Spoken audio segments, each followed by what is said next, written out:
Çınar xanım, biz həqiqətən də siz vurguladığınız kimi iki fərqli, eyni həm müharibəni dayandırması ilə bağlı ittihamı eşidirik, həm də müharibəni niyə uzatmadı məsələsi ilə bağlı ittihamlar eşidirik. Amma əslində 44 günlük vətən müharibəsində Ermənistanın düşdüyü vəziyyət, yəni məğlubiyyət, müharibənin müddətindən asılı olmayaraq, hansı mərhələdə dayanıb dayanmamasından asılı olmayaraq bu bir nəticə idi. Və bu nəticəyə 30 illik işğal dövrü ərzində Azərbaycan tərəfindən qurulmuş siyasətin nəticəsi kimi biz baxmaq lazımdır. Bu 44 günün sadəcə nəticəsində baş vermədi. Bəli, 44 günlük vətən müharibəsində Azərbaycan ordusunun, Azərbaycanın qazilərinin və şəhidlərinin döyüşləri nəticəsində, qəhrəmanlıqları nəticəsində düşmən öz yerində otuzduruldu. Amma bu prosesə qədər axı formalaşdırılmış siyasi, iqtisadi, hərbi, hüquqi bunun altyapısı var.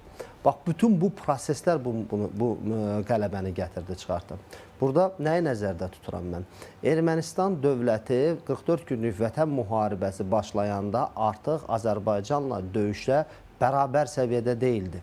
Azərbaycana hücum elədi. Biz BMT Nizamnaməsinin 51-ci maddəsinə əsasən öz müdafiə hüququmuzdan istifadə etdik və Ermənistan silahlı qüvvələrinin Qarabağdan çıxarılması barədə legitim güc tətbiq etməyə başladıq. Bu, Paşinyanın iqtidarında deyildi Paşinyan o müharibəni, o məğlubiyyətin qarşısını alsın. Xatırlayaq 5 il əvvəlki mənzərəni. Paşinyan müharibənin qarşısını almaq üçün hansı addımlar atırdı? Bütün dünya dövlətlərinə zəng eləyirdi. Fransaya zəng eləyib xahiş edirdi. Fransa prezidentinə Azərbaycana zəng elətdirdi. Rusiyaya zəng eləyib xahiş edirdi. Digər Avropa Birliyi dövlətlərinə zəng eləyib xahiş edirdi ki, müharibəni dayandıra bilsin. Sonradan prezident də bunu dedi əslində ki, dəfələrlə Ermənistanın baş naziri digər ölkələrə zəng edirdi və bizə təzyiq göstərmələri üçün xahiş edirdi. Cənab prezidentin də vurğuladığı kimi, həmin o adını çəkdiyim ölkələr və çəkmədiyimiz digər ölkələr tərəfindən Ermənistanın zəngi əsasında müharibənin bitirilməsi ilə bağlı müxtəlif dövrlərdə müxtəlif təşəbbüslər də olmuşdu. Bu müharibəni niyə görə bitirmək istəyirlər? Çünki resurslar məlum idi Ermənistan hakimiyyətinə. Bu resurs necə formalaşmışdı? Bu resurs 30 ildə Ermənistan hakimiyyətləri tərəfindən məsələn o Köçəryan tərəfindən, məsələn o Sarkisyan tərəfindən. Cənab Prezident Ağdamda xatırımdadır, çıxışında bildirmişdi ki, bu əslində həm də Sarkisyan və Köçəryanın məğlubiyyətidir. Çağırış eləmişdi ki, mən ordumla buradayam, siz hardasınız, xatırlayırsınızsa da. Yəni bu müharibə əslində müharibədə məğlubiyyət sadəcə Paşinyana yazılmamalıdır.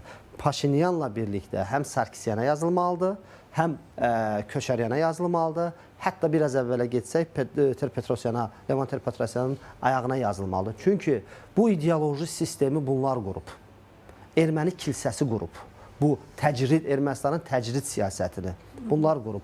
Ordunu bu vəziyyətə gətirən həmin o adını çəkdiyim liderlər olub. Bu baxımdan da Paşinyan hansı mərhələdə dayanmasından asılı olmayaraq bu məsələnin nəticəsi torpaqların tam azad olunması ilə bitməli idi. Polad bəy, 18-19 oktyabr tarixlərinin altından xətt çəkir Ermənistan müxalifəti hazırda. Deyirlər ki, bununla bağlı Rusiyanın bir müraciəti var idi və Rusiya müharibəni bitirməklə bağlı Ermənistana da müraciət ünvanlamışdı və Bakı da razı idi bu müharibəni bitirməyə. Ancaq hansısa səbəbdən Ermənistanın baş naziri Nikol Paşinyan buna getmədi. Əlavə deyirlər ki, hətta ordudakı vəziyyəti də bilirdi Ermənistanın baş naziri Nikol Paşinyan. Yəni artıq bu müharibəni davam etdirmək iqtidarında olmadığı da aydın idi onlara. Əlavə edir ki, əslində biz bilmədik ki, niyə belə bir qərara gəldi. Yəni Köçəryanın iddiasıdır. Düzdür, biz Köçəryan və Sarkisyan dediyi hansısa bir fikirdən çıxış eləyərək ciddi müzakirə aparmırıq. Çünki bilirik ki, dezinformasiyalar da yayımlayırlar. Amma dəfələrlə 18-19 oktyabr tarixlərini vurğulayırlar. Sizcə Azərbaycanda bununla bağlı səhih bir məlumat varmı? Bilirsiniz, əslində biz burada siz dediyiniz kimi Paşinyan, Sarkisyan bunları müzakirə edib kimisə haqlı, kimisə haqsız tərəflərini müzakirə eləməkdən daha çox reallığı danışmalıyıq. Reallıq isə bundan ibarət idi ki, müharibə başladığı ilk dövrlərdən etibarən Azərbaycan qarşıya Cənab Prezident vasitəsilə nə səsləndirmişdik? Bir, Ermənistan sülh istəyirsə, atəşkəs istəyirsə dərhal dayanmaq o şərtlə ola bilər ki, bizdə torpaqlarımızdan çıxmanın qrafikini versinlər. Cənab Prezident bunu dəfələrlə səsləndirmişdi.